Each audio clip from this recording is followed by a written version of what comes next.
Today, I'm sitting with Shelby. Shelby, what do you do on a day-to-day basis? Um, for Monday through Friday, I get up for work around like 5:30, and then I work my 1 to 7 shift at Super One, Okay. and then I kind of just go home and I lay around because I don't really have much to do. I don't have a car, and I live with my best friend. Mm-hmm. So there's that. I think that's it. And then the weekends are kind of different. I usually go hang out with my mom or my sisters or party. But yeah, pretty boring days, Monday through Friday. How would you describe yourself as a person? And that's a hard one. Probably I'd say like genuine. I'm a genuine person, independent, and just kind of strong-willed. I like doing what I want to, and when I figure out what I want to do, I like going for it. Mm-hmm. So what made you want to do this podcast episode? So my mom and Paige were on it, and I wanted to do it because I knew that it made my sister and my mom feel better about it. And listening to their podcast, kind of just connecting with it, it made me feel like instead of trying to get away from my past to like deal with it, and obviously I've dealt with it before and I'm still dealing with it, but I still have like certain things that I would like to openly like talk to someone about. And I just want to like, I don't know, talk about the issues with certain things, red flags with certain people. Yeah. Things that, I didn't see, but I would love to tell people what they should be looking for. Okay. I like it. Well, where should we begin? Should we begin at the start? What was your first memory? Oh, my first memory, just like as like a big happy family, or first memory with like just your very first conscious memory. Very first conscious memory is, I don't remember what house I was in, but I was living in Colorado. That's where I was born. And my first conscious memory is we were fighting with my dad, just play fighting with him. And my mom walked in and she said that she was sitting there looking from like the hallway and she was seeing like toys being thrown down the hallway and stuff. And like I remember like running up to my dad and like him picking me up and like throwing me around. That was my first like conscious like good memory. That goes back to when I was like, I think I was like 4 or 5. So I don't think it goes farther back than that, but that's a memory that definitely sticks with me. It was a fun time. Little things like that. How would you describe your childhood? Oh, rough. Growing from when I was 5 till I was about 12 and a half, it was actually a really, really good childhood. I mean, I had a lot of friends. My dad and my mom weren't together anymore, but they had an agreement that me and Paige would go see my mom on the weekend and Haley would come see my dad on the weekend. And I mean, it was rough having divorced parents, and everybody thinks, oh, like, 2 Christmases, 2 birthdays, 2 this, 2 of that. And it's worse than that because you get brainwashed really, really easily. And that's something that my dad did a lot with me and Paige, is he manipulated us into thinking that my mom was a bad person. So it was really rough. And from 5 to 12, I mean, it was easy. I was going outside being a kid. I was friends with the neighbors. We'd go roller skating. It was really, really good memories. And then I don't really know what happened after those kind of years went away, but my dad just got angry. It was almost like me or Paige or anyone, I don't know who, just flipped a switch on him.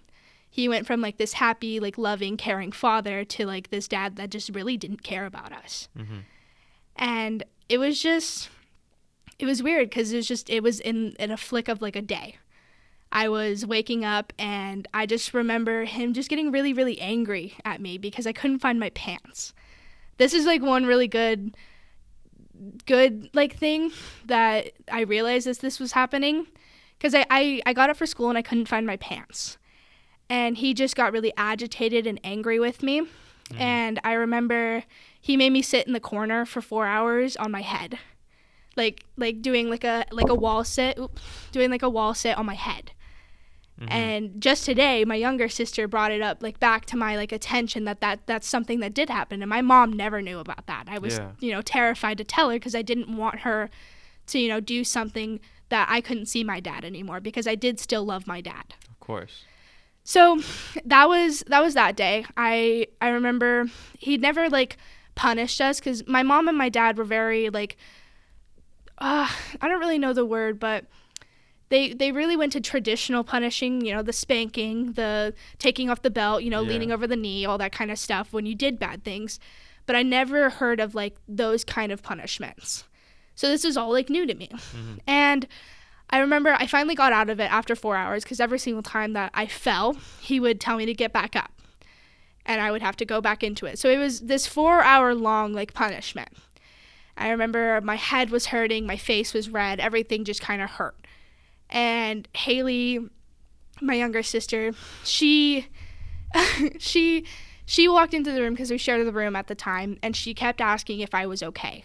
And I didn't really know how to respond to it, because it was something that was really, really new to me. Mm-hmm. So I just kept saying, yeah, I'm fine, brushing it off, like it's not something that happened. And then, when everybody went to bed, I remember, like, crying, just being so, like, devastated, because I didn't really comprehend why I was in trouble. Because when a child gets in trouble, you tell them what they did wrong, and then you punish them. Well, I didn't know what I did wrong. Mm-hmm. I didn't know if it wasn't because I found my pants, or I couldn't find my pants, or I didn't know if I irritated him. I don't know what I did. And it was just, it was after that day that he just kept, like, progressively getting more angry, more physical with Mm-hmm. me. And it just kind of got just rough and rougher and rougher through the years. And it was just, there was multiple occasions where it was just, I would look over at my older sister, and she would be holding up textbooks straight out. Mm-hmm. And if they dropped below her shoulders, my dad would hit her. Mm-hmm. And this would go on for, like, multiple hours. It was crazy. But yeah, after that, after I hit 13, that's when it kind of got bad with him. Mm-hmm. And at my mom's house, it was better. We begged all the time. I want to go to mom's. I want to go to mom's. I would like to go to mom's, because my mom still had the traditional punishing things. Mm-hmm. She still spanked us, but it never got past where she would get so angry. She'd get angry and she'd stop, because my mom knew. Mm-hmm. And it was really funny, and it's sad, because me and my siblings never told my mom about this. Mm-hmm. Because we were terrified. One, because we didn't know what would happen. They were already divorced. We didn't want to move away from my dad, because we still loved him. And that's something that was really hard for at least me and my older sister to comprehend, was, why do we still love him? He Mm-hmm. does so many things to us. Why do we still love him like this? Mm-hmm. I mean, I still can't comprehend it. I don't know why, I don't know why I still choose to, like, love him when after all these, like, certain years and all these certain things that he did to me and my sisters, I don't know why I choose to still be okay with it. That's a very tough question. It's deep. Yeah.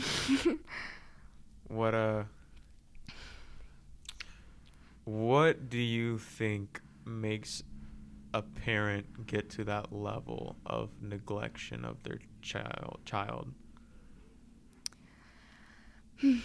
I think it's just a lot of things in his life going wrong, and he Mhm. has nothing else to take it out on.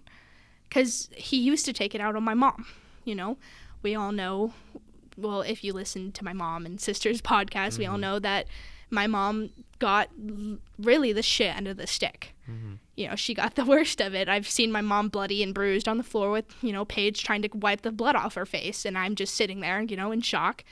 I will say that my dad did kill my baby brother. Mm-hmm. He shoved my mother down the stairs and killed him. Mm-hmm. And what's hard is that I think when my mom finally decided to move away, which is good for her, and get away from him, I think it was almost selfish, because she did leave us behind.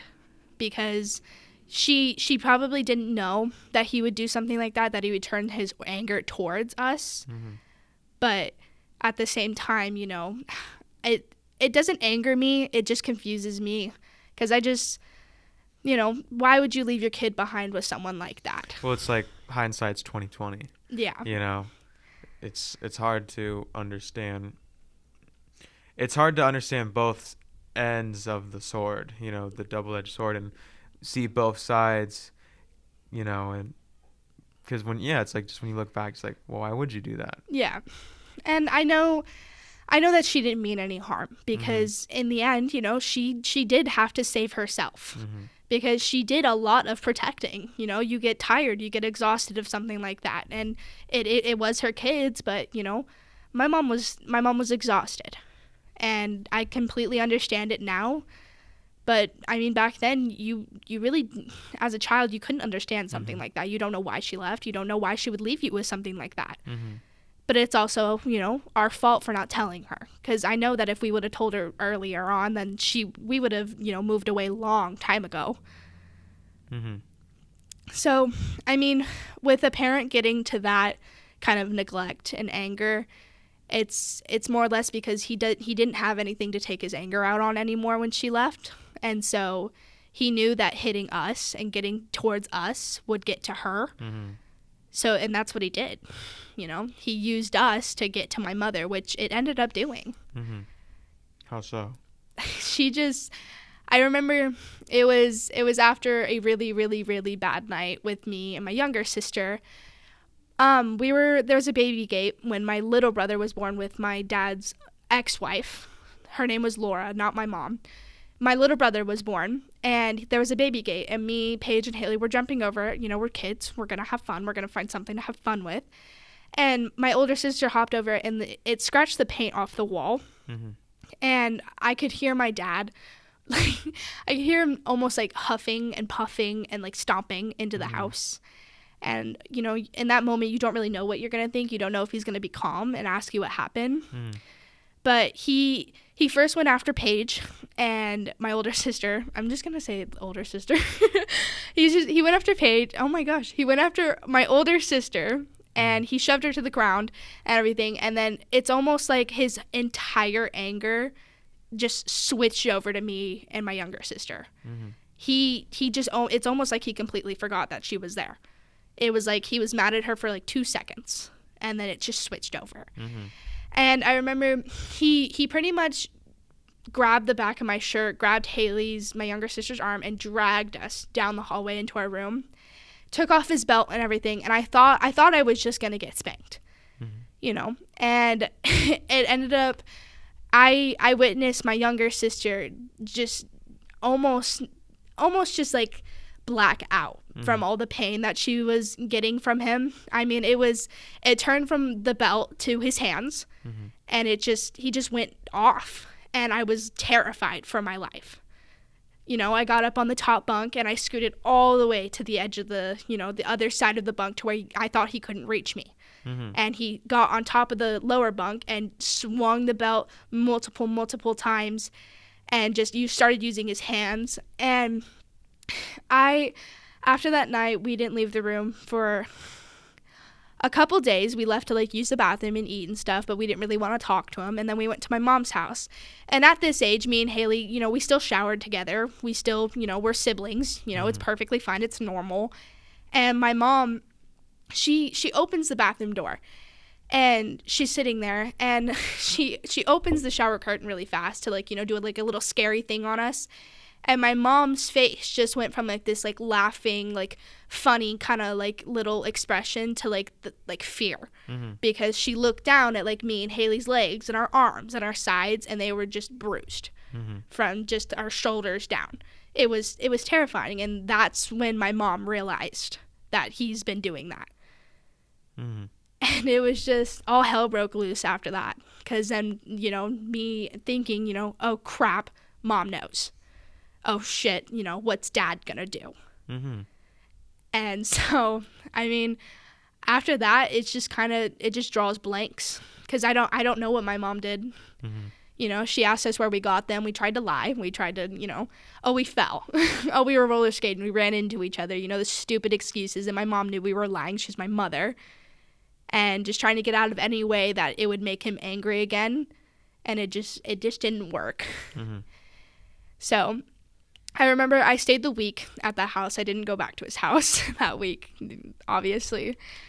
And yeah, I don't know what happened. My mom is a very secretive person. She's really good at keeping secrets. So I don't know I don't know if my mom said anything to him. I don't know what she did. I don't know if she came to the house, but even after that, it continued. It got worse. Like, you went back to his house? Yeah, because after the week, me and Paige had to go to school, or me and Haley had to go to school. Give me a second. Okay, yes, me and Paige were, me and my older sister had to go to school at some point. We couldn't just continually like skipping school. My mom can't drive back and forth, and so we had to go back. And I know that it killed my mom to drop us off there. Mm-hmm. And I remember coming back, and he didn't speak to us at first.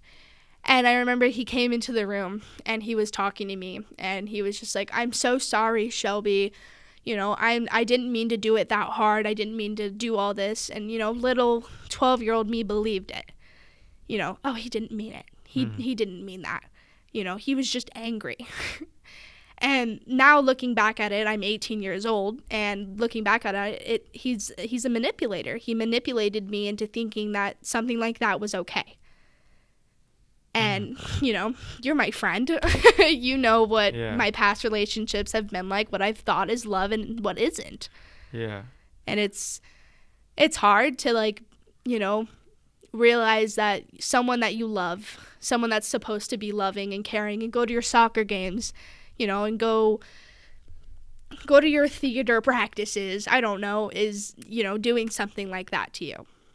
And, I mean, school was like an escape for me. Mm-hmm. But, I mean, even that, it was just hard.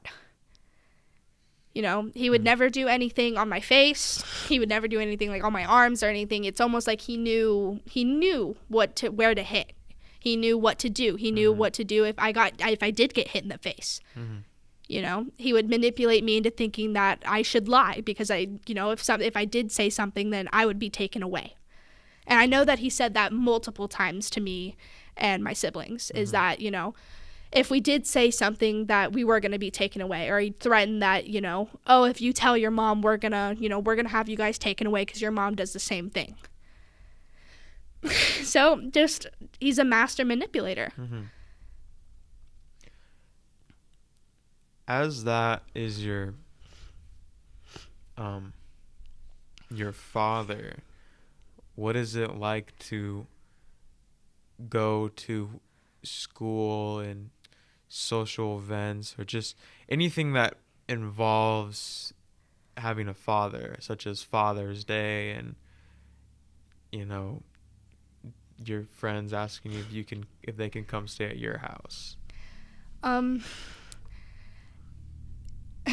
This is part of, like, the neglect part of it, because he never went to my soccer games or my volleyball games or any really social event that I did have, and when he did, I never really, I think I went to one father and daughter dance kind of thing, and I think he went there, and it was good. Everything was good, and then it just kind of disappeared into, like, the dark back memories in the back of my head. It was only for a night that he decided that he was going to be a good dad. Mm-hmm. And that sucks, because I did look up in the stands and look for him when I was playing, because when you're a child like that, you search for approval.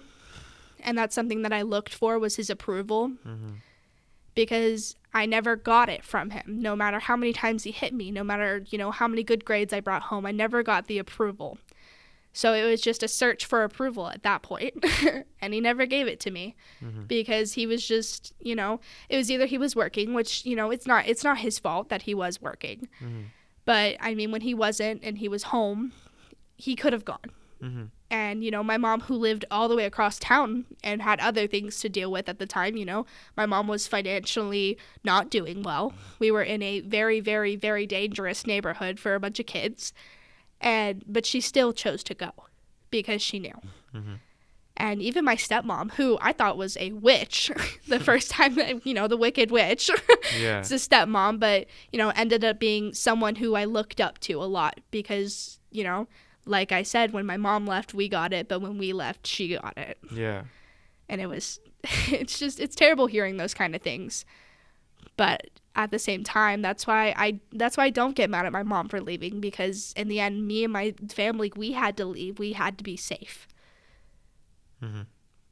So, yeah, I mean, father-daughter things, the normal stereotypical kind of things I didn't really get in life. Yeah. So. What was it like to be moving away from your dad, right? Just getting away from it all. What was that initial, I guess shock would be a word to use. That initial shock was like.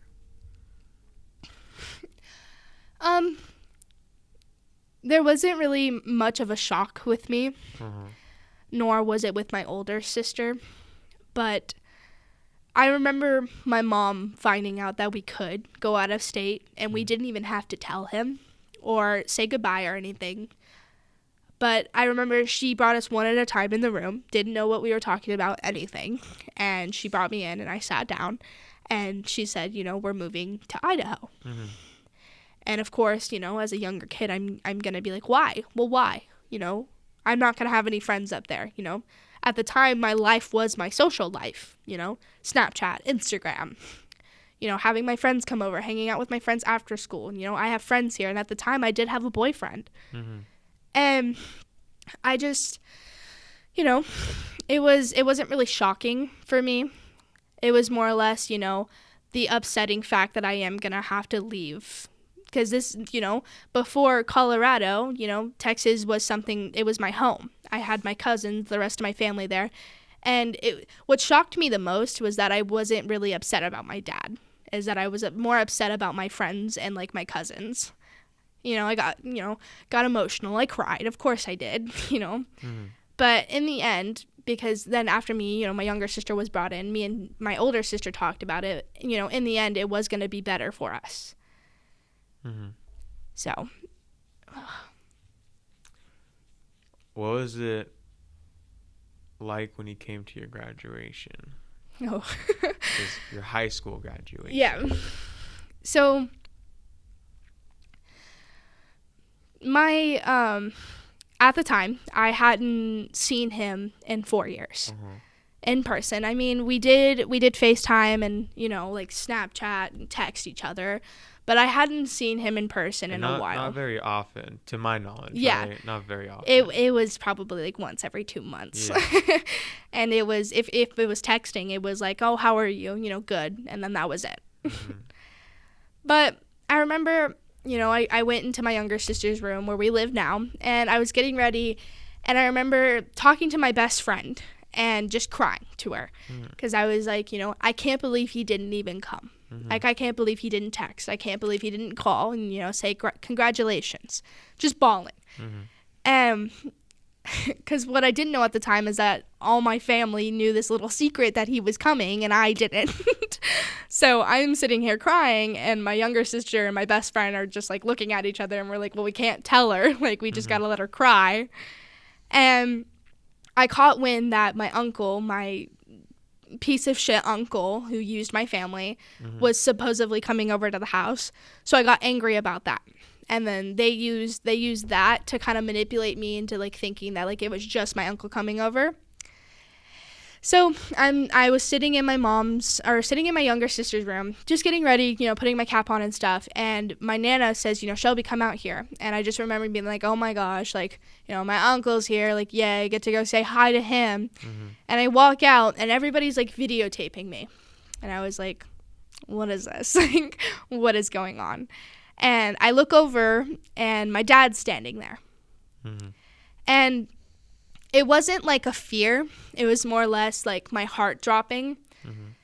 Because it's just like, the last memory that I had of him was him, hitting me was me saying goodbye to him and moving, 2,000 miles away. Those are like the last memories that I had with him. So when I looked over and saw him, I instantly started crying, but like in my heart, I knew that like, that he wasn't supposed to be there, and even though how much I did want him there, and I'm really glad that he did come, it was the fact that like my heart knew that he wasn't supposed to be there. More of like he didn't deserve to be there. Exactly. I remember talking to my mom about that. I was like, I want him to watch the live stream because I want him to see what he missed. He didn't deserve to see me walk across the stage in person after 4 years of just utter and like terrible years. Like, if anybody knows, it's you, Jacob. I mean, I come to you to talk to you about everything. You have known everything, and it's been a shitty 4 years. He did not help me with my first heartbreak, my very, very, very bad first heartbreak. He did not help me when I was coming home and didn't make it on varsity softball. And he was not there for my first softball game, and he wasn't there for my last softball game. Yeah. And, you look at it and you look at him, and my heart dropped, and I go, instead of being like, oh my gosh, Dad, like, you're here, I missed you. I was, in my mind, I was like, you should not be here. Yeah. You don't get to be here. You don't get to just show up all of a sudden. Where were you 4 years ago when I first started high school? Where were you 4 years ago when I was so alone and I needed you? And now you want to come up when I don't need you anymore? It pissed me off. But at the same time, that was my graduation day. I don't need to be pissed. That was something that in my life I'm going to remember forever. And it sucks that I'm going to have to remember that he was there. But there's other things that happened that day that I'm really, really thankful for. Well, what does forgiveness mean to you? Forgiveness just kind of means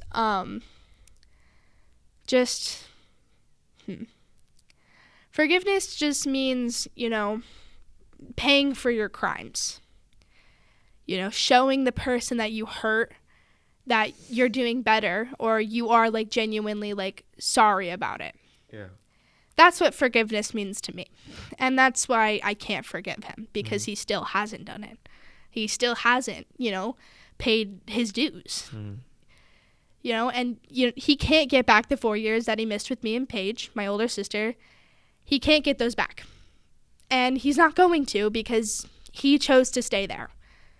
My mom moved all the way across from Colorado to Texas for him, and he couldn't do it for us.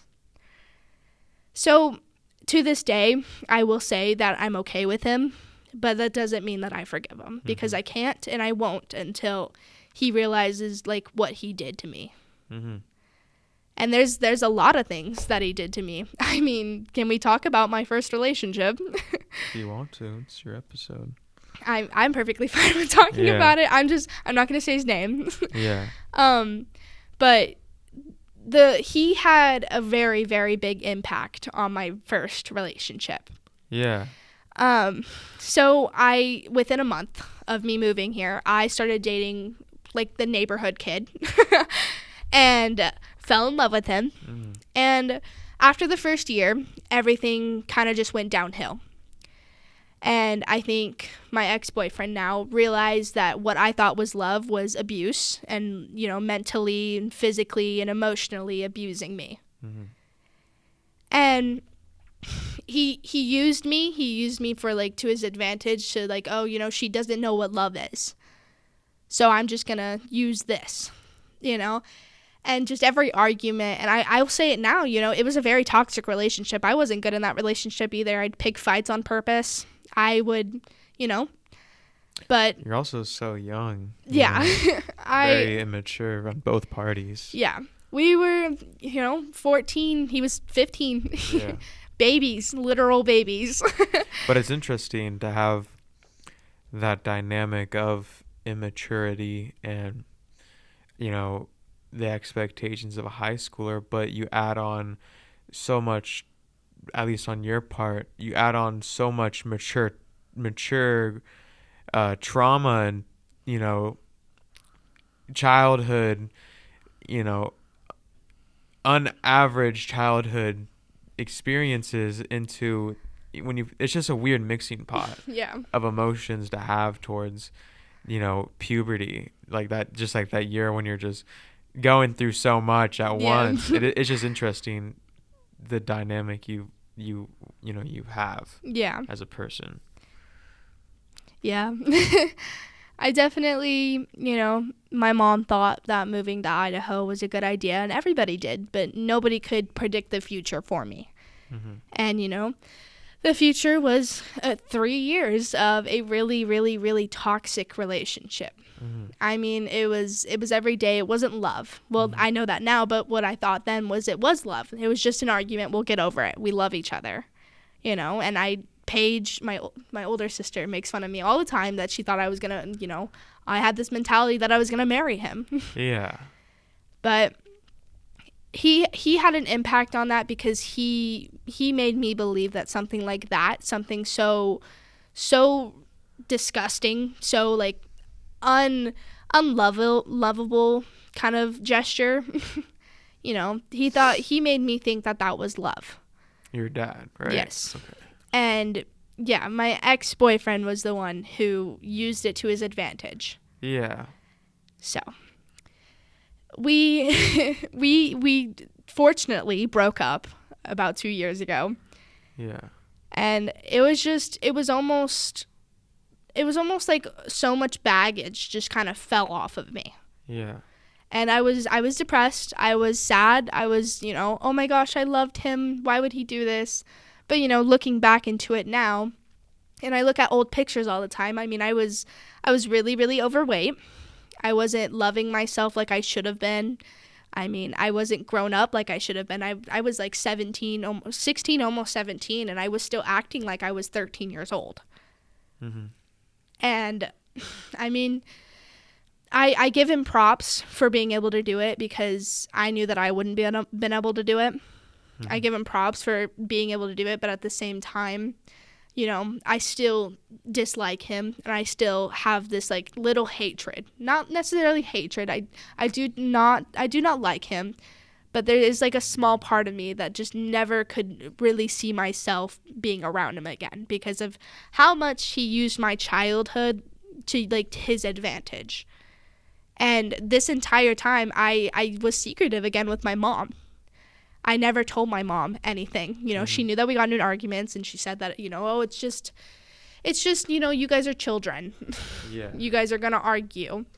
But, I mean, it's hard to think about that. I wish that if I wouldn't have been so secretive with my mom, that maybe she could have helped me out. Because my mom's a warrior. Yeah. My mom's been through like hell and back at least 4 times. Yeah. And I wish to this day that I just could have told her. Do you want some water? Yeah. Thanks. I usually have little waters in that fridge back there, but someone drank them all. Straight up, I had like a 32 pack of water in there, and they're all fucking gone, dude. It's probably the people that work here. It is. It's just like those weren't yours. But no, you're right. It's that is interesting because you don't want to tell your mom, and you literally can't talk to your dad. So who do you go to? What do you put all that? Where do you look for acceptance and guidance, and what path do you look towards? Well, at the time, the path that I did look towards was alcohol. Yeah. Alcohol, nicotine, drugs, smoking weed, because that's the only thing that made me feel better. Yeah. And it just I mean, it's terrible. Depression, just it's still kind of an iffy subject with me, but about a year ago, I did try to commit suicide. Mm-hmm. And I remember it started off with an argument with my mom. And me and my mom are the exact same person. It's almost like she gave birth to a mini person that's exactly like her, which she did. Yeah. so when we get into arguments, it's not like, the mother and daughter arguments you see in movies where the mother, says something and the daughter just runs off, slams her door, and never talks to her. It was more like, we would fist fight each other. We would scream. There'd be yelling. There'd be things throwing. And I don't remember what initially started the argument, but I remember she took my phone away. And yes, oh my goodness, that is the most traumatic thing for a teenage girl. But in that moment, she took my phone away, and I was talking to my best friend and the guy that I was talking to at the time. I was talking to them because I didn't want to get to that point. Because at that point in my life, when me and my mom got into an argument, I was extremely depressed.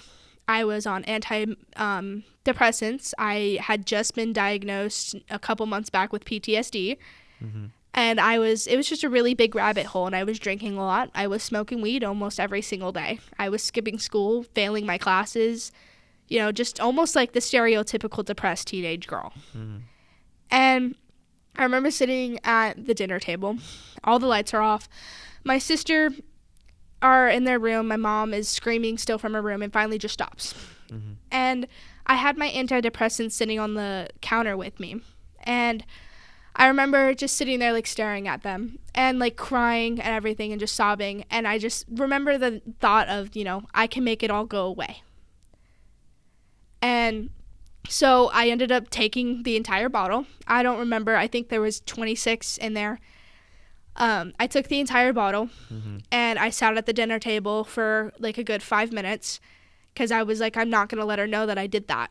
Mm-hmm. And I could feel my body start reacting to it. I could feel like my like vision like blurring out and me like nodding back and forth into it. And I remember just being so terrified, being like, I don't want to die. I'm not mm-hmm. ready to die. I'm only 17. Mm-hmm. So I walked up to my mom and I handed her the bottle, and she goes, well, where are they? And I said, I took them. Mm-hmm. And that's when like this like ruthless pain came to my stomach, and I ran to the bathroom, and my body was rejecting all these pills that I just took. And what's something really, really, really just makes me angry about that night is that nobody believed me. Mm-hmm. My mom obviously, believed me, but my Nana and my younger sister were on FaceTime, and they were making fun of me mm-hmm. when I was like hunched over in the toilet rejecting these pills. My Nana was repeatedly asking, where did she hide them? I know she didn't take them. Haley thinking this is a joke. And I just remember sitting there, and I'm puking these pills up, and I just sit back on the floor. And I can just feel my whole body is like shaking. And my mom, the ambulance come in, they're taking me out of the bathroom. They check my blood pressure and stuff. And I remember I looked up and saw my best friend. And that's when I was like, oh, fuck. Like, I literally just tried to kill myself. Yeah. Like, it all just hit me, and I could not stop. I was like hysterically crying, and I was nodding back and in forth, like just with reality. I'd lean back and it'd just go black. Yeah. And then I'd come back forward, and there's a paramedic putting on my shoes. There's somebody taking my blood. And they put me in the ambulance. And it was the ambulance guy was talking to me, and I was still, I'll say it today, I was a little high from all the drugs. I was high, but he was almost trying to calmly talk to me, and I refused to listen to him because it's really weird, and it's just I almost saw him trying to be like a father figure to me, and I rejected him. He was like, it's gonna be okay. Like, he tried to hold my hand and everything, and I was like, let me go. Like, don't touch me. Like, what is going on? Where's my mom? Mm-hmm. And they dropped me off at the emergency room. There was police officers and everything. I got put on like the suicide watch at the hospital, and the doctor came in, and he was talking to me, and he was like, well, your mom's here. Mm-hmm. And I remember saying, like, looking at him, and I was like, I don't want my fucking mother in here. And he just had this most, like, puzzled look on his face. And I remember looking at him, and I'm like, this is her fault. Mm-hmm. She did this. And so I had to have somebody in the room with me at all times. So I asked for Paige, my older sister. I asked for my older sister because, you know, in that moment, all I wanted was to be was around my sisters. Mm-hmm. Not necessarily my younger one because of what she did earlier. Yeah. But I begged. And finally, she came in and she was sitting with me and she sat with me until 3 o'clock. You know, we made jokes. She made me feel better. And it was, she had to go home at some point. It was 3 o'clock in the morning. And my mom switched her spots. And I remember my mom walked in the room and I just gave her like the most like nasty look I could. And she sat down and the first thing that she did, which put me off of the like rocker, was she was like, "Where is your phone?" And I was like, "Are you kidding me right now?" I sat up and I just looked at her and I was like, "That's all you're worried about?" And she just kind of like looked at me and just kind of like brushed it off. And the doctor came in and was like, he was telling me like how many pills I took, you know, how much it was like not safe for my body and stuff. And I looked at him and like completely ignored what he just said to me. And I said, "I asked for my mom not to be in this room." And he was like, "Well, I'm sorry, I can't do that." And so me and my mom that entire time, we didn't talk. Not a single word was said. The doctor came in and he was like, "Hey, I'm going to do a drug test on you. You know, is there anything that I should know?" And before he came in and did that, I was scared just a little bit because I didn't know what my mom was like trying to do. I didn't know if my mom was mad at me. I didn't know if my mom was like upset. And my mom doesn't do well with these kind of things, so I didn't really know what to expect of her. So when the doctor came in the room and asked me about a drug test, you know, I immediately blamed her. I was like, "You told him to do a drug test on me? Like, you know what I do, blah, blah, blah." And he was like, I was like, "Fine, like, you know, I vape. I have nicotine." And he was like, "Well, I don't test for that anyway, so you'll be fine." And I just remember being so angry with my mom. And it was up until about 2 hours before I got out. And they told me that I was going to be going to KBH, which is like the mental, I don't know what you would call it. It's like the place where you go to get better, where you're not around your family or anything, you know, the gown and everything. You're on suicide watch like 24/7 all day, every day. Yeah. And I just remember being so scared because that was something that I was terrified of, was being away from my family. So when the doctor came in and said that my mom was filling out paperwork for that stuff, I was angry again. But this time, my mom filled out the paperwork and everything, and they were trying to finalize it. And my mom, I was sitting sideways, like in like a coddling position, dark room. I didn't even hear her get up. But she got up, and she walked around to my side of the bed. And she leans over, and she's like, right here, like in my face. And she just goes, you know, "I love you." She's like, "You know, Shelby, I don't want to do this, you know, but you have to promise me that you're going to get better." And I was like, oh, jeez. And I flipped over, I looked at her, and I was like, "I love you too, and I'm so sorry. You know, this isn't your fault." And it was just, we both started crying, you know, we hugged each other, and I looked at her, and I was just like, you know, I don't want to go to KBH. I really don't. Like, I want to be around my family. And she was like, "Okay, but you have to promise me that something like this is not going to happen again." And I was like, "Okay, like, I can do that." So the doctor comes back in, and my mom goes, "No, you know, she's going to come home with us." And, you know, I went home and still didn't have my phone, so I couldn't tell anybody. So my best friend at the time, you know, she thinks that I'm dead. She thinks that I'm being sent away. She doesn't know. And I just, like, look at my mom, and I'm like, "Can you text her? Can I text her?" Yeah. And that was something, too, that I do blame on my father. But it was also my mom's fault. My mom has done a lot of damage to me, but it's almost like this the kind of damage that my mom did to me was not even like, you know, to this like size or scale that what my dad did. You know, my mom's been through some shit. She's bipolar. She is, you know, she has a really, really hard time dealing with emotions. And so, you know, that put a toll on my childhood too, because my mom didn't understand those kind of emotions. She didn't like understand what me and my siblings were going through. Like physically, yeah, she did. But mentally, you know, she didn't really like capture what was going on with me in my brain, you know, because in my brain, in that moment, I thought I'd be better off gone. And so that day that happened, I don't know really about anything of what she did. We talked and everything, but she didn't really talk to me about that day and still hasn't. It's almost like it's one of those secrets that you just don't talk about. It's one of those secrets that are just not mentioned when like family comes over or new friends come over. And I don't know how she's doing with it. I don't know what she took from it, but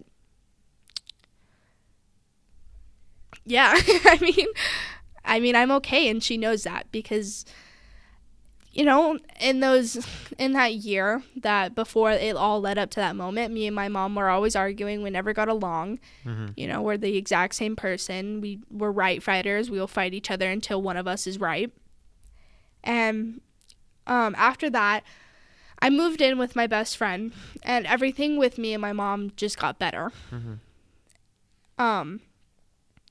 I did cry the day that I moved out because I homesick, you know, it's something that I've loved. And she just, you know, she just got better herself too. You know, she became a better mom, even though she wasn't like a shitty ass mom before, but she became almost like mature in the sense of, you know, she picks and chooses her fights now instead of just picking a fight. So, like, when my younger sister gets into arguments with her, you know, she tries not to argue. You can see her holding back with it. And she deals with it calmly. She tries to, at least. And I'm happy for her because of that. Because it made me better. It made me more mature. It made me, you know, feel better. And, you know, we went in for, like, a checkup appointment and everything together. And I just remember looking at her, and I was like, Mom, I don't want to be on pills anymore. And she was like, I don't want you to either. And this doctor, I'm not going to say her name, but this doctor is a piece of shit and tried really, really hard to get me on a higher dosage of antidepressants. And I remember looking at the doctor and then looking at my mom, and the doctor left the room, and I was like, does this doctor know that I tried to use the antidepressants to kill myself? And, you know, after like the week passed of that night, you kind of can joke about it. You kind of can be like, oh, well, damn. I mean, that night, my older sister did make a suicide joke with me in my hospital bed. And, you know, it's just how my family is. It's how we deal with emotions, especially like that. I mean, I will see my friends, like, crash on a bike, and instead of being like, oh, my gosh, are you okay? I laugh because I was never taught as a younger kid that when somebody gets hurt, you have to ask them if they're okay. I totally get that. Yeah. I think it's I think it's a human thing to do that. I think there's already so much, you know, darkness and bad things in the world. We as soon as we can try to lighten it up, because, you know, not everyone, but I would say most people don't want to be in a dark space, you know? Yeah. Not even serial killers. Serial killers don't want to be in that space. They just can't help but be in that space. And so, you know, we try anything to get out of it. You know, even people in Auschwitz made jokes from my understanding. Yeah. I'm pretty sure. That's just what I've heard, you know, and it's true. It's, you know, people in the worst scenario can still find humor and laughter, because at the end of the day, it's like laughter and humor is what gets us by. It truly is what gets us through the darkest of times. And yeah, exactly. Exactly. And I mean, just the suicidal jokes, like, it's just in the moment, like, we didn't laugh, but I knew that it was something that it was like a coping mechanism for me for it, because I didn't want to be the girl that went back to school that everybody knew tried to kill herself, because Yeah. I didn't want people walking up to me and being like, oh my god, are you okay? People that Yeah. I've never talked to before. So, I didn't post about it. I didn't, really tell anybody about it. The only people that knew were my family and my best friend. Mhm. And I thank God all the time that, it stayed that way. Because, after someone kills himself, it brings out the fake people. Mhm. Oh my gosh, I saw her in my math class. She was so sweet. Straight up. And Straight up. I'm glad I lived. There's so much that I would have missed. Mhm. My graduation, me getting a new job. I mean, everything. I started college, and it's just you get thankful after you make the jokes, you make the dark humor jokes and everything, but you become so thankful for your life. Yeah. And that's what's happened to me, Mhm. is that I thank every moment. I thank the moment that, I did see my dad at my graduation. I thank the moment that I played my last softball game and tried my hardest. And, we became second. We came in second at districts. It's amazing. You don't necessarily thank God, because I'm not one to believe in something like that. But you thank whoever, I say it all the time, I thank whoever is up there, whoever is doing this, the universe, the stars, Yeah. that this is happening with me. Mhm. Yeah, I like doing that. I like thinking about I like thinking back on times where, things get rough. It's like, okay, now let's analyze everything that has happened since that moment. Okay, well, this happened and this happened and that led to that and that led to that, and it's like I I haven't said this in a while just to anyone in general, but it's true. It's like, man, the only thing you're guaranteed in life is to die. Yeah. So why fucking push it? Yeah. Right? Like, it's Yeah, gonna happen one day. You don't need to like make it happen sooner than it already is. You don't have to do it yourself. Yeah. Just let it happen naturally. Because one day it will. You Yeah. don't need to. Exactly. You just don't end your life too short. You know, someone asked me the other day on my podcast is like what makes me sad, and what I respond with is what I still think is, to me, the thing that makes me truly sad is when someone's life gets cut off before they've reached their potential. Yeah. Right? Like the Gabby girl in the news recently, at the time of this recording, is like, that shit's horrible, because she was so young. She didn't even get to understand what it's like to be, whatever, turn 30, She didn't get to have babies. Exactly. She didn't get to, she was only a fiance. They hadn't been married yet. Yeah. So she didn't get the happiness experience with getting married. She didn't get to have any kids. And, that's why I say it now. And that's why, you always catch me taking pictures of everything, because those are memories. Mm-hmm. Those are something that I want to remember. And it's just, in that sad, dark place. And this is something that I'm getting tattooed on me is, there's always going to be a storm before there's the rainbow. Amen, Fleetwood Mac. Just kidding. It's true, though. I say it with everything, because it's true. You're always going to have the worst day of your life before the next day, that girl that you've liked is, likes you back, before you get that bomb ass new job, before you go and move away from your parents and be your own person. There's always going to be like a shitty day. And everybody has bad days. It's, you do what you want with it.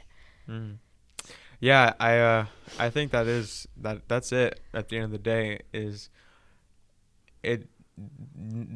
It's true. This is so true. Is that you have no control over your life whatsoever. You could die right now. That plant right there could fall over and you can die, right? It's true. And you don't control your job, your future, college, COVID, right? You don't control any of that shit. None of it. You will die, whatever, right? You don't control anything in your life. Exactly. Except for one thing. And that's that's your like attitude, right? How you perceive things, how you think about something. obviously we're humans, but at the end of the day, that's truly the only thing you control is how you are going to react to something. Exactly. I love that. I mean, there's always the saying, did you wake up on the right side of the bed? Yeah. It's how you start your day. Mm-hmm. If you wake up in a crabby ass mood and, you didn't splash cold water in your face, then, you chose to do that. Exactly. You chose to have a bad day. You chose to, instead of, being like, damn, I really didn't get any sleep last night, but I'm going to be okay today. I'm going to go and I'm going to talk to my friends. I'm going to go work and make money. You choose to have a bad day. It's like your job sucks, or are you even happy that you have a job? Exactly. Yeah. Something like that. You can. It's endless. It's endless. The examples you can bring up with that. Yeah. Your quote. I like your quote. I like. We always pay attention to summer, or we always think winter lasts so long and summer lasts, and winter always lasts so long, but yet summer always goes so fast, even though they're the same amount of time. Yeah. And it's like, we always pay attention to when life sucks, but we never you never stand. Yeah. This isn't true at all, but it is. It's like you never stand in the moment when life's going great. And you're just like, man, this is awesome. Yeah, exactly. I love this. This is great. But when times are rough, you're always like, oh, this is taking forever. I'm always going to be like this for the rest of my life. Life is so horrible, blah, blah, blah. But you never think about that. You never have that, kind of existential dread when life's great. You just don't realize it. You don't go like, oh, this is amazing. I love this. Which isn't true, because, I had moments like that the other day. I was at a restaurant eating by myself. It was actually last night. Now I think about it. I was just eating by myself. I was like, you know what? Life's not bad. This is kind of cool. I like this. But that's also because I'm kind of bipolar, but we don't need to get into that. Yeah, Jacob, let me ask you questions. No. I'm just kidding. But yeah, I mean, after you go through a deep, dark hole like that, you do have those long, summer ends up being longer because you become so thankful for everything. And I mean, it's everything. Everybody's different. Everybody's life is different. I mean, I'm not a rich person that owns 50 Teslas, and I'm not, a homeless person living on the street. But that homeless person could have a completely different life than me. That homeless person could be okay with being homeless. That rich person could be very, very depressed. And you just never know. That's why, you check up on your friends. You always ask them, And it makes me angry for people, somebody I know exactly, that say that suicide is selfish. When all suicide is a cry for help without crying. I like that. And when you say it's selfish, but, when someone says it's selfish, I mean, I look at them and I go, well, have you tried it? And it's a deep, dark, something that I shouldn't say to people, but I mean, it's true. I look at them and have you tried it? And you can say it, you earned the Girl Scout badge. And I mean, the last thing that you think of in that moment, and I can say from, experience, is you don't think about yourself. You think about your family. You think about your friends. You even think about your goddamn animals, because you're so terrified of leaving. Every single suicide, a suicide attempt failed case, they all have said that they regretted it immediately after. Oh, yeah. Oh, yeah, totally. So, I mean, when someone says it's selfish, I mean, really, is it selfish? It's to, mirror what you're saying about, you're not thinking about yourself. You're thinking about your dogs, family, blah, blah, blah. Well, it goes back to what we're saying. What's the only thing you can control? Yourself and how you think of things. Literally. So that's what you got to do to fix your problems, and every case is different. And it's easier said than done. Yeah. But it's just at the end of the day, that's the only thing you control is yourself. Yeah, exactly. I mean, it's just, you got to get up and be okay with the day, because you can't control it. I mean, you could be having the best day of your life, and you could get hit by a car. Life's a bitch, then you die. Love that one. That's my favorite quote. Life's a bitch, then you die.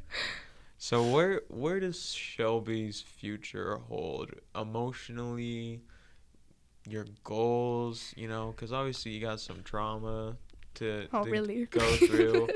But what are some other things, because I like what Paige said is, the reason why she doesn't talk about it is because it's not who she is. It doesn't define her. Exactly. She doesn't want that to be her, as I just said, like her Girl Scout badge, And so what about you? What are your goals, aspirations, future entails?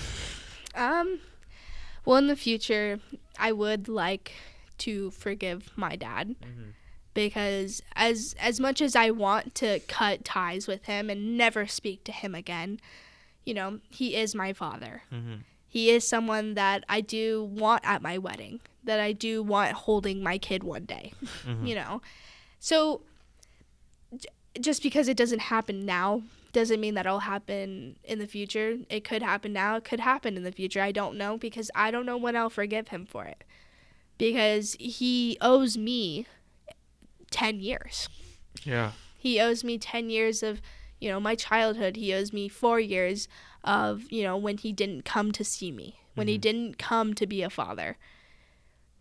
So, in the future, I would like to forgive him. In the future, I would like to be, the fun, bubbly girl that never had any issues, because that's someone that I wanted to be for a long time. I went to parties, and I always got invited to parties because I was this super social, bubbly little girl, always fun to be around. And it was almost like a mask. And I really hope for my future self is that I become who I'm supposed to be. I like that. It's a good way of saying it. And, who I'm supposed to be is this very, very strong-willed person. Yeah. And I'm strong right now, but in the moment when you think about it, when all this stuff is going down and people look at you and go, well, it made you stronger. It's just, I didn't need to be stronger. I wanted to be safe. Yeah. That's what I wanted. It's also easier.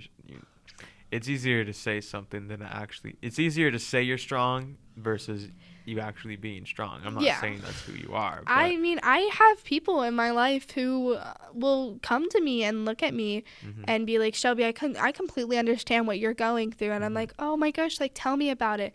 And they tell me 14 years ago, their father threw something at them. Yeah. And I just think about it and I'm like, wow, You're a pussy. Just kidding. Sorry. You're good. I just, you sit there and you go, wow, Yeah.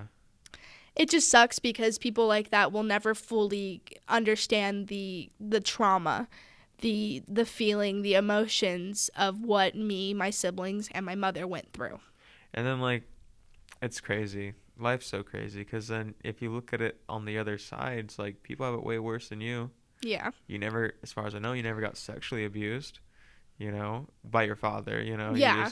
You just never know. Well, yeah, and then you have some of those people who have a worse story than I do. Yeah. Who were sexually abused by their parents. Yeah. Who. And then you can just keep going down the rabbit hole by, Auschwitz. To me, that's that's it. That's the bottom of the barrel. Yeah, literally. And I'm sure you can think of more.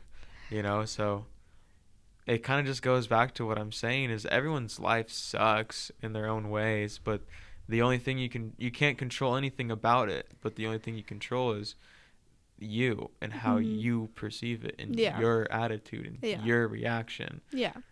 I never wanted to be the girl that went to school and openly was like, oh my gosh, do not do that. I was abused. Don't raise your hand at me. And but that's how you're true. Yeah. Most people that go through that truly, they don't, we don't openly talk. I can say that, you don't go to school and openly, be like, oh my gosh, do not throw your pencil at me. I was abused. You go, don't throw your pencil at me. I'll beat the shit out of you. Yeah. But yeah, future me also hopes that she can cope with the flashbacks, because something that me and my younger sister especially have, because of what happened at such a young age that developed with our brains, is that we have flashbacks when certain things happen to us. I mean, like, for me, I don't know really much about my younger sister. She's not as open as I am. But for me, it's loud noises. It's somebody raising their hand up at me. You know, in school, it was terrible because, you know, they raise their hand and you're like, oh, you know, you flinch. Everybody's looking at you and you're like, God fucking damn it. Like, you can't control it. I mean, arguments with my mom, my stepdad would, like, walk up to me and I'd see it, you know, you go blank and you just go, you know, you're stuttering. And then all you see is this person that you know, you don't want to be there. So it's something that future me hopes to cope with because, you know, someone that I don't want to be is the abused girl. Someone that I don't want to be is the girl that tried to kill herself. Someone that isn't true to themselves. Yeah. So I hope future me, you know, ends up coping with those kind of things. That she doesn't, you know, go draw blanks, immediately goes into fight or flight mode when someone raises their hand next to me, you know. Because it's also a joke too, you know. People, you know, oh, I'm gonna hit you, and they don't know about they don't know that your past is like that. They don't know why you're flinching. So you know, it's not. I hate that. That's why I rolled my eyes. It's terrible. Yeah, man, I totally get that. That shit pisses me. Because people are so inconsiderate, and you know, me and myself included, but. That shit's just crazy. It's just so crazy to me how some people are just so, like, naive. Yeah, I was gonna say egotistical. Egotistical, that's true too. I mean, like, yeah, some of them just, I mean, most of the people that do that kind of stuff to me are people that know. So they do it, and, you know, it clicks the first time, and they're like, oh, I shouldn't do that. You know, if it's a true friend, you know, they go, oh, I'm sorry. I'm sorry, you know. But if it's like the fake people that I've kicked out of my life, you know, they just keep going to do it. They're like, oh, like, what'd you imagine me as? I'm like, all right. That was a little rough. That's a little much, dog. But I do hope that future me is okay with something like that because, you know, I'm not going to tell everybody that I become friends with that I have this terrible fucking past. Yeah. I don't want to because I don't, like, you know, like my older sister said, that's not my story. Yeah. And I don't want it to be my story, nor will it be my story. I don't want to really shove it away and keep it a secret, but at the same time, it's not going to define who I am as a person. Well, here's, you know, a trip for you to consider is, like, average lifespan is 80 years old. You're not even the quarter way, dog. You're not even a quarter of the way there. Yeah. You know? And even for me, who is a quarter of the way there, it's just like, that's nothing. You know? Yeah. 19, 20, 18, like, it's nothing. Like, it's so crazy how at this age we're so emotionally invested into everything.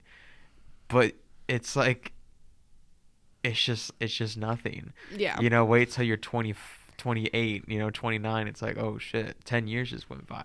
Yeah, literally. And you're not even halfway, you know, because then you turn 40 and then you're halfway. And know? It's still, I mean, it's still at 40. You're like, you're only halfway. I kind of got a lot to live though. I got a while. while. You're only halfway. Yeah. You know? So that's crazy. It's a trip. Something else that just makes me really mad is people that like self-diagnose themselves. Yeah, that is pretty gross. I mean, it's not gross. I mean, if you genuinely sit there and think you have a problem, then it's okay to self-diagnose. I think most... I shouldn't say that. I think a lot of people have a pretty good bullshit detector. And so I feel, you know, anyone that's listening, you know, might get offended by that. It's like if you have a good bullshit detector, then you know who you are referring to. Yeah. You know.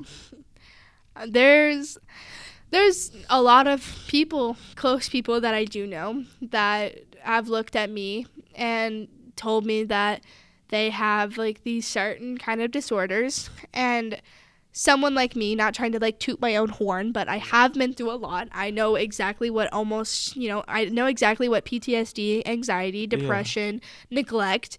I know what all of that feels like. And, you know, when they're talking to you about it, you're almost like, well, that's weird. That that doesn't make sense. Yeah. Oh, you have anxiety because you had a test. Yeah. There's anxieties as in like, it's normal to have anxiety for tests, but like the anxiety that I've been through is, the not being able to talk, the not being able to Yeah. see straight, the not being able to, comprehend anything anybody's trying to say to you. And, when people are like, oh my gosh, like, calm down, and you just keep going because it's like a blackout. It's like you are blacking out. Well, straight up, man, I totally get that. Yeah, I know you get it. I mean, it's crazy how people can, it's not hurtful. It just makes me just a little like disappointed, because you're trying to compare yourself to me. And until you have stepped in my shoes, tied them tight, and walked through the shit that I've been through, then you should not be talking to me about these kind of things. And it's people that I love, and I don't say that to them. I go, oh, well, maybe you should go see someone. I'm never gonna I'm not gonna become a therapist for them. Yeah, that's just like so. And this is maybe not be a nice thing to say, but sorry for anybody who's listening. It's just like, that's just such a level of insecurity. Yeah, exactly. That you have, to where you push your insecurity onto someone, because I know you, and I would say through this episode, it's like the things you just said, like that whole little section right there that you just said, I can hear the the power you have in your story. That right then and there, you truly just owned up to, like, man, I'm fucked up. Yeah. You truly just, maybe you don't realize it, but like you truly, like, you could hear in your voice that you truly owned up to that shit. Yeah. And when you're talking about your stories, you find back the tears, and I don't know if you're a good liar or not, but ask my mom. I'm a terrible liar. There you go. So it's just like so now you can look at someone, people, I don't know what the point I was going with that, but the point I was going to make before is, I just think a lot of people do that. It's like they're so insecure about, it's such a trip, man. It's such a trip, because it's like they don't have a story to tell. And that's what they're sad about, is that they don't have a story to tell. They're not fucked up. They're normal. And that's what makes me so mad. I'm like, I literally look up to, like, quote unquote normal people, and I'm like, damn, like, I'd kill for your life. Yeah. And they are like looking at me, and they are trying to find, pick every goddamn bad thing about them and make it into like this whole sob story. Yeah. And I get so angry, because it's like, it's so nice. I would kill to not have a story. Yeah. To be a normal girl. Yeah. And, what took me almost 18 years to, like, be okay with is that I'm not a normal person. And I will never be a normal person because of my past. My past is always going to follow me, no matter how many times I try to kick it away. It's going to follow you. And so for people to come up to me and make up these bizarre stories, or pick this and pick that, and, oh, I have depression, oh, I have anxiety, there's people out there who genuinely have these things, and you make them feel like they're nothing, because we look at it as, well, damn, she had a normal life. Like, what was wrong? What was going on with her? I need to know. You talk to them about it, and then you find out that it was like, oh, she had a test, and then she figured out that she had anxiety. I mean, my best friend has been there with me for a very, very, very long time. And her life has been, from what I've seen, from what I've, like, heard of, has been, peachy perfect. And there's certain things as the girls that make up stories and the girls who pick and choose, but then you have girls like my best friend who, from the outside, they have these perfect lives. And when you really dig down deep and get on the inside of it, you realize that it wasn't perfect. And so I use her as an example, because there's people out there who have normal lives on the outside, but on the inside, they're going through a lot too. Yeah, man. It's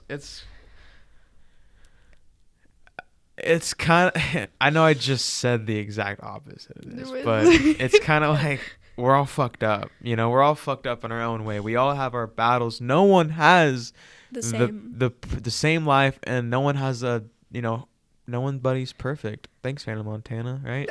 No one's perfect, because it's true.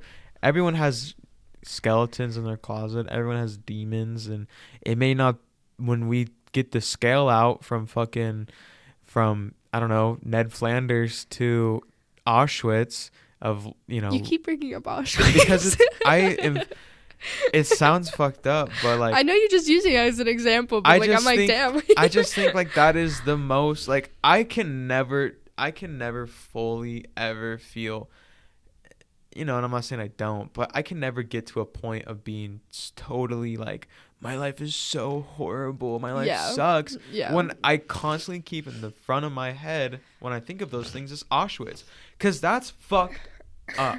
Yeah. That shit is fucked up. And anyone that's listening to this right now, if you think your life's fucked up, you think you have a bad life, and I'm not saying like there aren't shitty situations out there, but your life is not as fucked up as being in Auschwitz. Yeah. The Holocaust.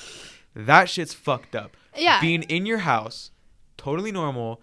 Someone comes in, takes all your things, everything your life. We don't need to go into what the Holocaust is, but we all know what the Holocaust was. Right. We all know what happened during the Holocaust, but it's like that shit to me is just so fucked up. And so when I hear someone's like, "Oh my God, I don't have enough Instagram followers," it's like, you're fucking pussy, Because it's true. It's just, I don't know. I'm just passionate about that. Yeah, even with the shit that I've been through, I don't think I would ever compare myself and be like, I'm having like the worst day ever. Like, I'm having the worst day. Like, if you think about it, my day is so bad compared to the people in Holocaust. I don't think I could ever bring myself to say something like that shit. Just like I don't understand how normal people can bring themselves to say that they have the same story as me. Yeah. Unless you are my mother or my siblings, you do not have the same story as me. It's man, I can't think of the fucking quote, but it's like to each their own, I didn't know if you were supposed to cuss or anything on this, but I don't. Man, talk about suicide. You don't think you can cuss?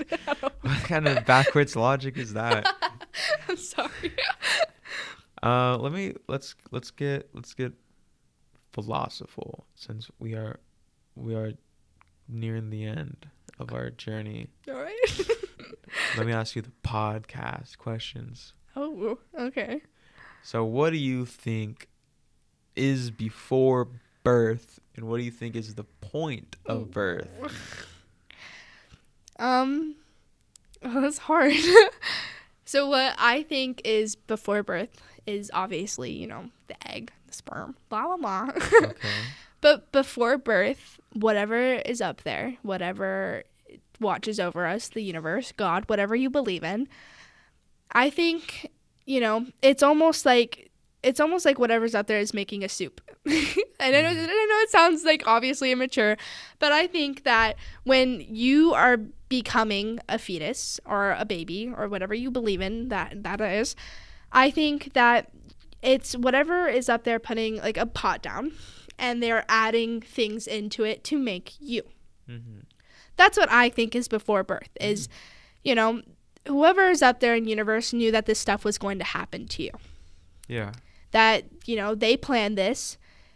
And that's why, there's also that quote is that, God, the universe, they didn't throw this challenge at you because they knew that you wouldn't survive it. Yeah, I think the quote you're trying to say is, if God brings you to it, he'll get you through it. Yeah, exactly. Because it's true. I feel deep down that before you are born, this whole story, not written by your parents, not written by anybody else, but whoever, the universe, whatever you believe in, I think that they wrote this story out for you. What about this? What if you wrote this story for you? That could be true. I mean, there's this whole thing about, you get reincarnated in something else. Like, what if in the past life I was, what if I was a person that abused my kids? What if you're God? Right? What if you created all of this for you to live the life that you made for yourself. Oh, that's crazy. And you know, like, you have to get through it. You know, obviously life is gonna be boring without challenges, right? And so by, you know, giving up, you're gonna have to start over. Damn, what the fuck was I thinking putting me through that shit? I'm just saying, it's just like, well, if that's true of what you're saying, I want to know what the hell I was thinking. I guess you'll find out. I know, you know, when I die. When you get to death. So what is the point of death, and what's after death? The point of death is, I think I keep saying God or whatever, because I want, like, for people who are listening, let me talk to whoever's listening.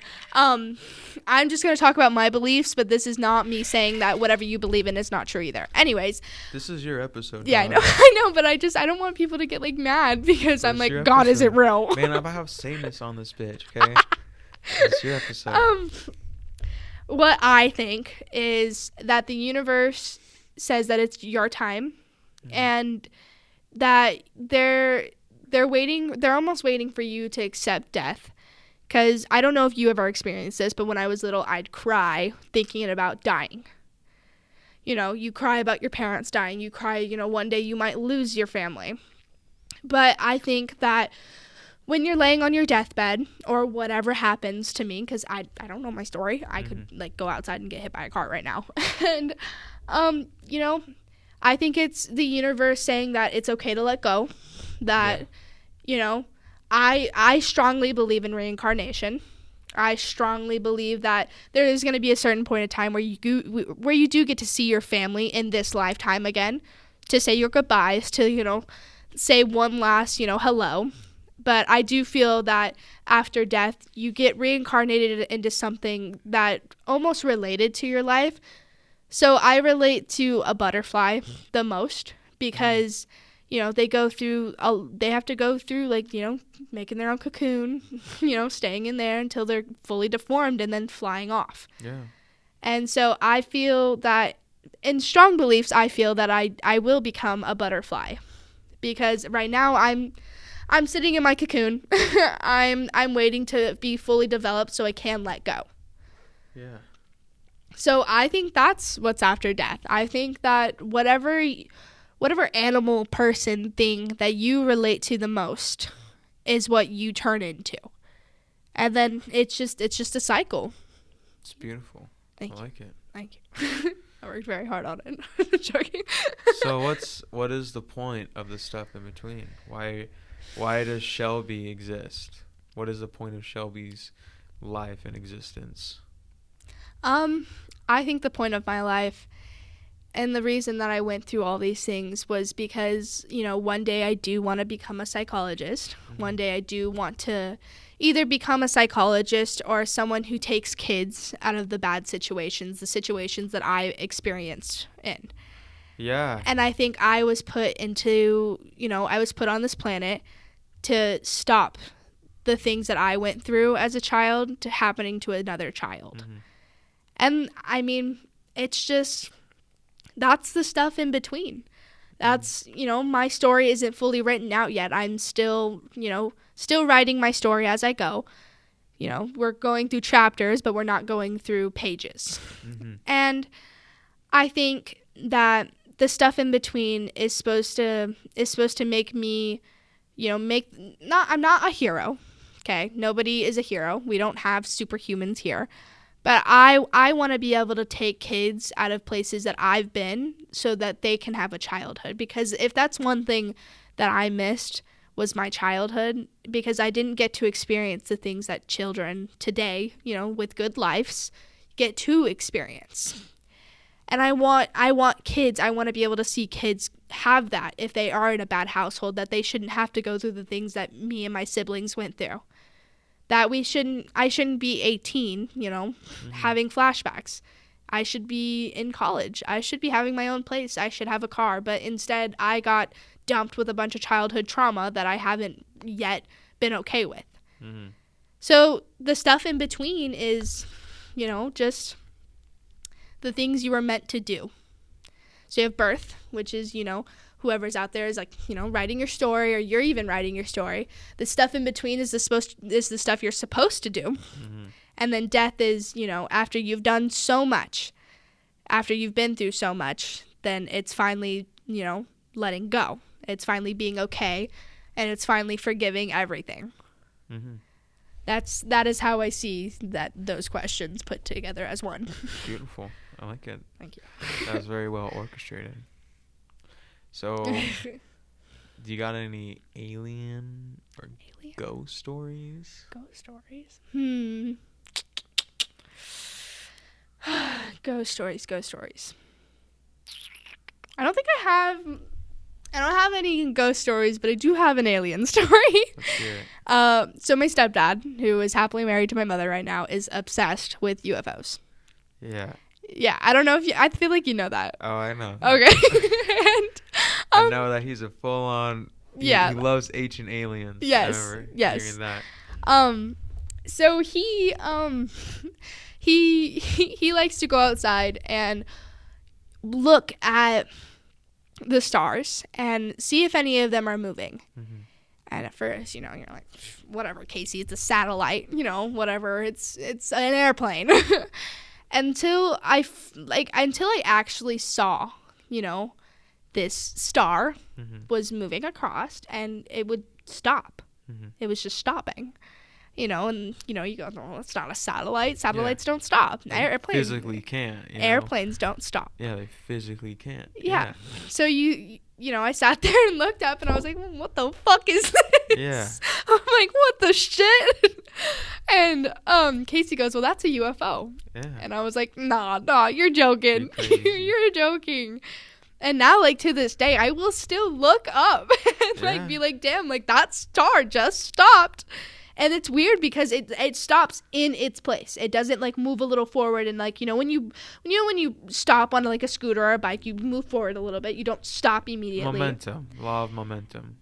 It's almost like whatever that was, an alien. I fully believe that it's an alien.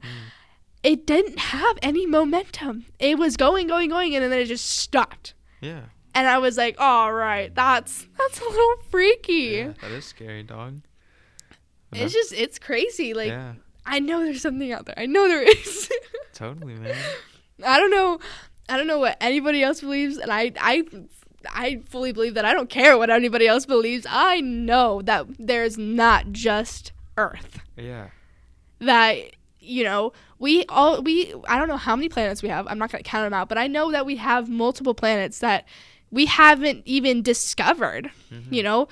There's the 20 light years away where they might find these kind of Yeah, you should watch videos on tonight. You should watch videos on planets that are habitable. There's some cool ones. There's one planet that doesn't rotate on its axis, and so one half of it is super cold, and the other half is molten rock. But right in the middle of the planet is a totally Earth-like area. It's super cool. Crazy. Yeah. And that's also something that makes me shocked, is that when you hear of facts of we've only discovered 2% of our ocean. Mm-hmm. that we don't know what the hell is down there. As humans, we like to think we're hot shit. Or I know. Not hot, what is that? It's king shit, right? We're king shit, but it's dude, we're nothing. We're so dumb. We don't know anything about anything. We truly don't. We choose, humans like us, we choose to listen to the things that we hear. We listen to king shit. Yeah. I just like that so much, king shit. There's people that will listen to, their mothers. There's people that would watch the news and listen to the news anchor that just got the facts from a politician.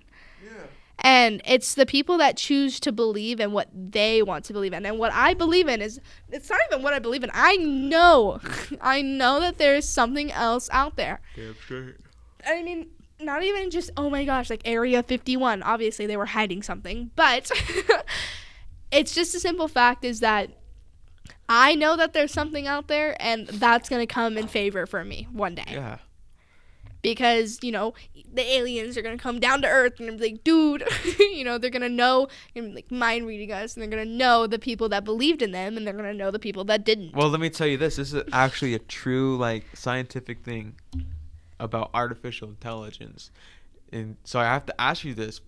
If I tell you this, you're fucked. Okay? You are fucked. What do you mean? If I tell you this, you're fucked. So you want me How to do tell you, you? how do you mean fucked? Like you're screwed. You will die eventually. Well, What we the all do. fuck, Jacob? But AI will kill you, okay? If I tell you this. You're gonna kill me? No. Oh. Okay, I'm going to tell you this. So you're... All right, for anybody listening, this is Shelby Laney. I'm 18 years old in Sandpoint, Idaho. Cutting that out. Okay. But so this is what it is. It's like, so in the future, when artificial intelligence becomes a point of consciousness, or it just becomes all powerful, it will look back on the databases of all humanity, including the internet, including this podcast, including this episode, and know that you didn't help it get to that level of and like being the most powerful. Now it knows that you didn't help it. So Oh shit. why would it help you when you didn't help it? I don't know how to help it. So that's what it is. It's I like can't once stand you on top of a building and be like, I believe in aliens. Aliens are real. Yeah. Because nobody's gonna fucking listen to me. I mean, I do really well in science and I do really well in history. So I mean, if there is that opportunity one day where I can prove that there is something fucking out there, Yeah. and they're not these mean green creatures that everybody fucking says they are, because that's what we want to believe. That what if there's other fucking humans out there? You know, what if we're a star, a singular star Yeah. to another Earth? I think that'd be kind of anticlimactic, right? If a spaceship came down Yeah. and we're like, oh fuck, it's aliens.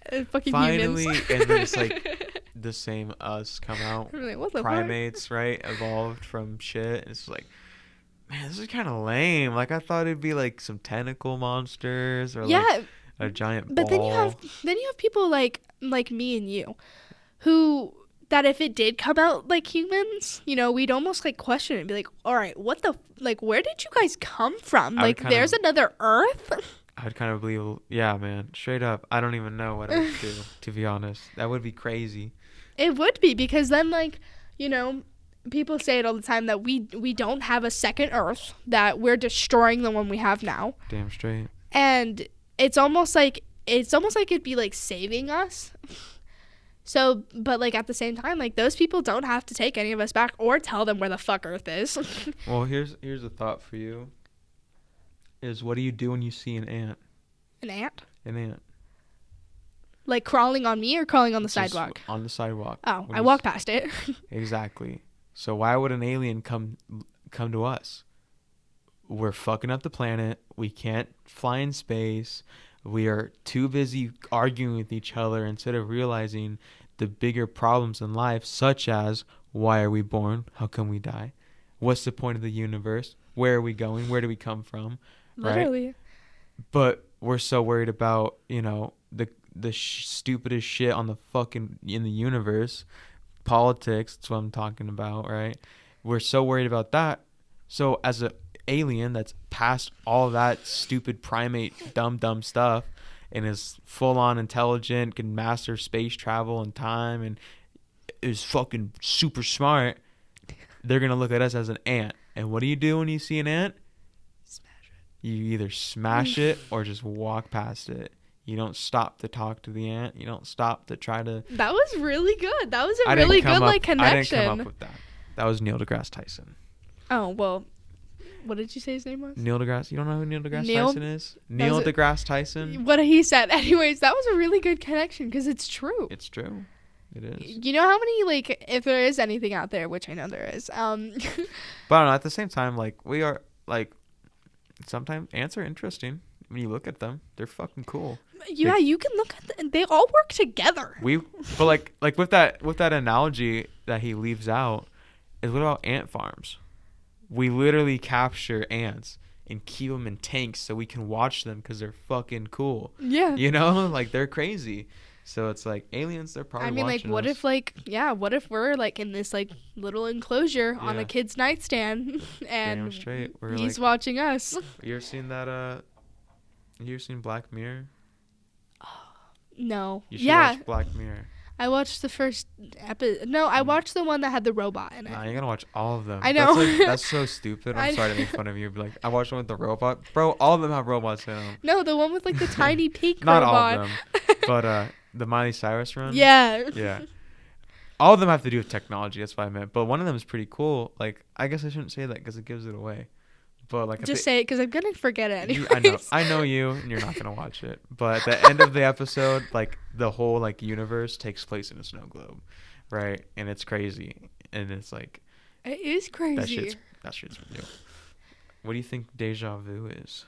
Oh, I think I told you this at lunch the other day with my mom. I said I think deja vu is something that happened in your past life. Yeah. And you're remembering it. Yeah.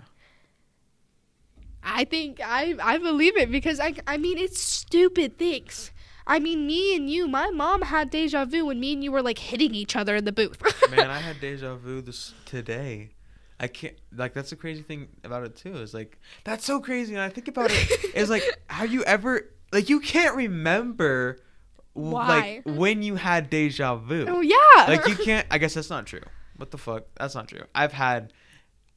You can remember when you had it, but you can't remember why you had it because it's something that you don't remember happening like a week ago. I don't know. That's not true because I have like two scenarios I'm thinking of where like I can remember like I just like one of them is like I just saw this like drawing on a wall and I was just like holy fuck I have the most intense deja vu ever, you know, and that's a story I think I've shared before. Yeah, you have.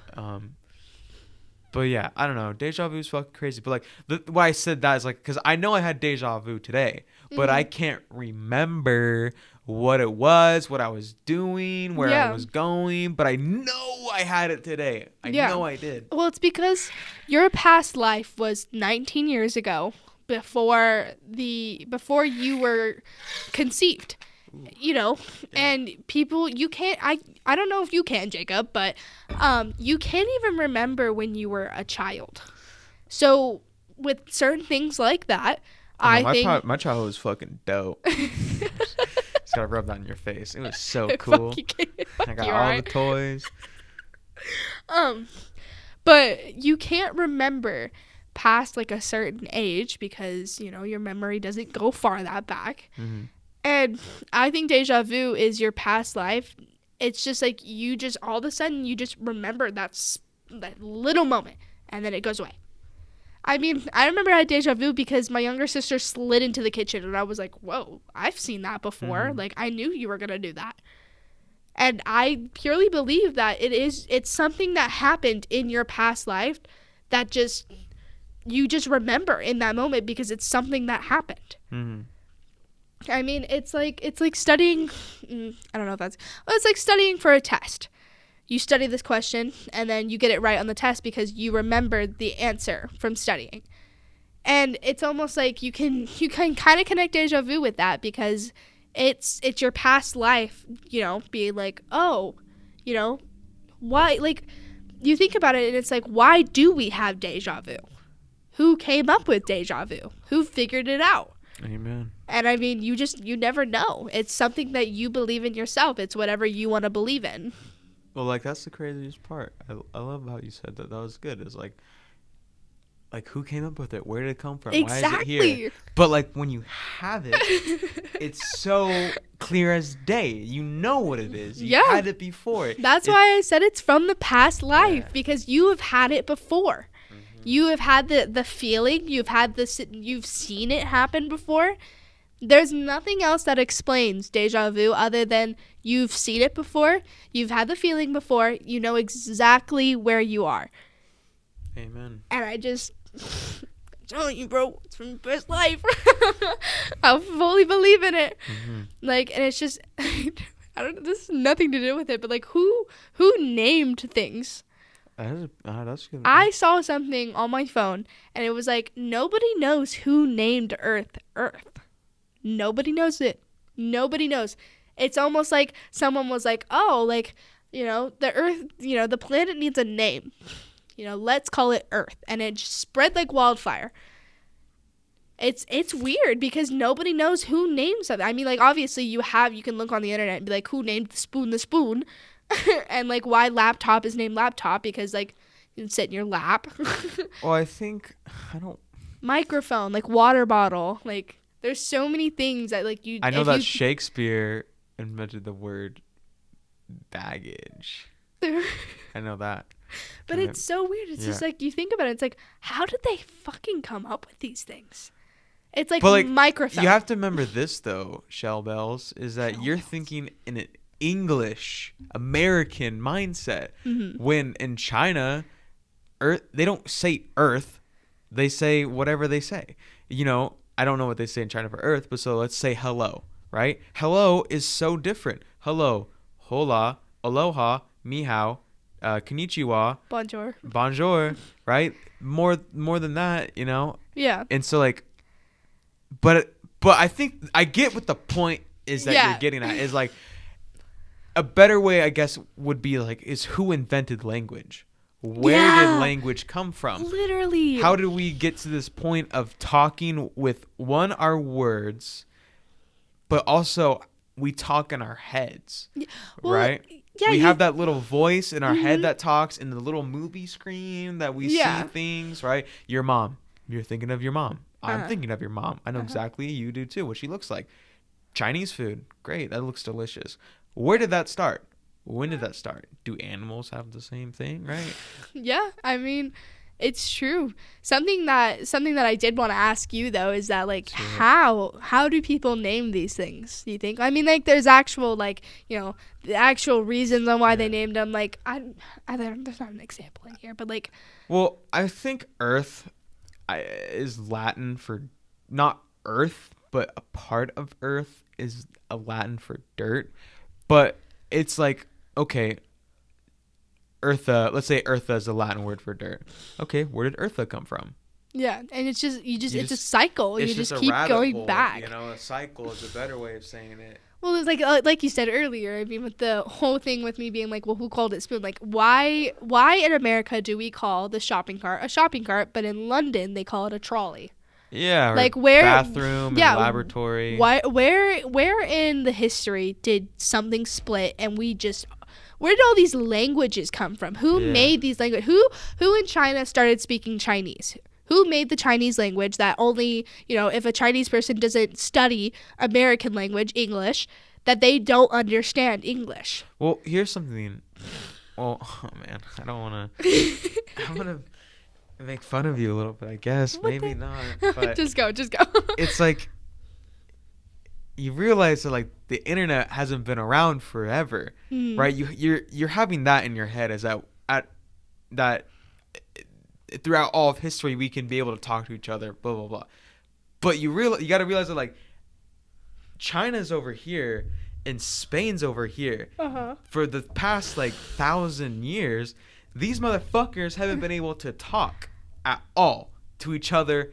None. Well, no. That's not what I'm asking. What I'm asking is, how did they come up with these languages? Like who came up with the Chinese language that this entire ancestors, everybody learned this language, and that's the only language that they know unless they study a different language. I mean, there's third world countries that do not know that English exists. Yeah. That they only can speak their language. Well, it's like if we can tie both what we're saying together, because you have these many cultures, and then these many cultures lead to we can track them back to here, and then we can track these ones back to here, and then these ones back to here, and then these ones back there, and then now you get to this point where it's one. So when was it just one? Where did it begin? When did we start? Stop eating berries and start collecting berries. Berries and cream. What? I was thinking, cut it out. Cut the goddamn cameras. No, yeah, because what is that? There's a math equation that does that too, isn't it? Like the mathematic like tree or something, where like you start with like a bunch of numbers and you add them up and it creates this like tree, and it only ends up being one number, and that's like the answer to the solution. Bro, I failed math twice. I'm sorry. I was a stupid kid. You don't remember doing? No, I was literally stupid kid math, dude. I feel like in stupid kid math, quote unquote, that you still did the tree like equation. Nah, man, I was in full on full blown stupid kid math. I What could do not you do mean math. stupid kid math? I was a stupid kid math. I couldn't. I suck at math. Math is not fun. It's boring. It's just not cool, man. No, yeah, math is boring. It's probably like the worst subject. Oh man, what was I thinking? Oh man, but like math is everywhere. I was know. thinking about that the other day.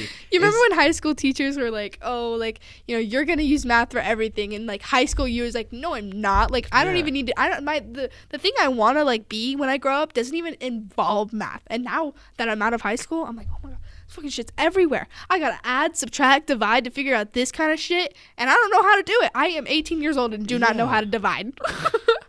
You don't know how to divide? No. What the fuck? Whatever, you're in stupid kid math. Bro, I know how to divide. What's 18 divided by 9? 9. No, it's 2. No. Oh, 'Cause so wait. 8, because 9 goes into 18 2 times. Right? So what's 24 divided by 12? 2. 2. Okay. Right? What's 6 divided by 18? 3. 3. There you go. Now you Oh, so it's just like divide. backwards It's how many- multiplication. It's like exactly. It's like how many numbers Fit into the bigger number. fits into that number. Oh, well, there's always that stupid dumb shit that you did, and there's like the cowboy setup where it's just like you have like the hat and then this. I still like to this day do not understand like the line, the like little like cut in half rectangle Yeah. with like the line, and like there's a number right here and there's a number on the top. So Man. like let's say it's Yeah, I don't remember how to do that shit at all. like I feel like what you just like questioned me about like with the division and everything, I feel like I could like do that, but if you ask me to do something like that, I'm gonna like tear up the piece of paper in front of you because it's just there's no way. Well, like, yeah, man. I'm trying to think about it. I don't remember how to do that at all. That's But crazy. it's really weird is that I don't know how to divide, but I am like a mathematician when it comes to multiplication. Okay, what's 4 times 24? Wrong. Shut up. I think it's 120. 120. No, that's not No. it. Cut that out. Just do like. Don't make me look stupid. Yeah, I was gonna ask you if you want me to. I probably will. But it's like all you do for that is you just do 24 plus 24, 48, and then 48 plus 48. But that's big numbers. Isn't that 120? I don't know. What's 8 plus 8? 6 no. Yeah, is it 16? And 16 then you carry the carryover. 6. And then it's 8, 9, 100 96. 196? No, just 96. Okay, so then you said 4. So 48. so then what's 96 plus 96? 96. No, but that's it. I said 4 times 24. Yeah, so don't you So 24 4 times four times? 24 is 48. 48 plus 48 plus 48 is 96. What? Right? No, Okay. it's not. Okay. 48 plus 48 is like 48 plus 48 It's is something 96. 100. No, it's not. No, Listen, yes, it listen, is. home dog. You said to do 48 4 times, correct? Dude, what are you So talking 2 about? times No, is you're 96. straight tripping. I thought you were the mathematician. No, that's not what I'm talking Okay. about. You said to do 48 4 times, right? So 48 No, I didn't say that. You said 4 times 24. 4 times 24. So when did you do 24 plus 24, 24 plus 24? That's 4, correct? So it's 48 plus 48. Oh, shit. Wait, you're right. Yeah, Never mind. mathematician, home dog. I know how to do like the simple multiplication. Yeah, everyone does. Do you, Jacob? I do. What's 8 times 4? 8 times 4 is 48. Wrong. No, I'm not. Am I wrong? I got you thinking, though. No, it's 24. You are right. Ooh. 9 times 10. It's 90. Wrong. Well, Shelby, is there anything you'd like to talk about? Anything you'd like to bring up, mention, say?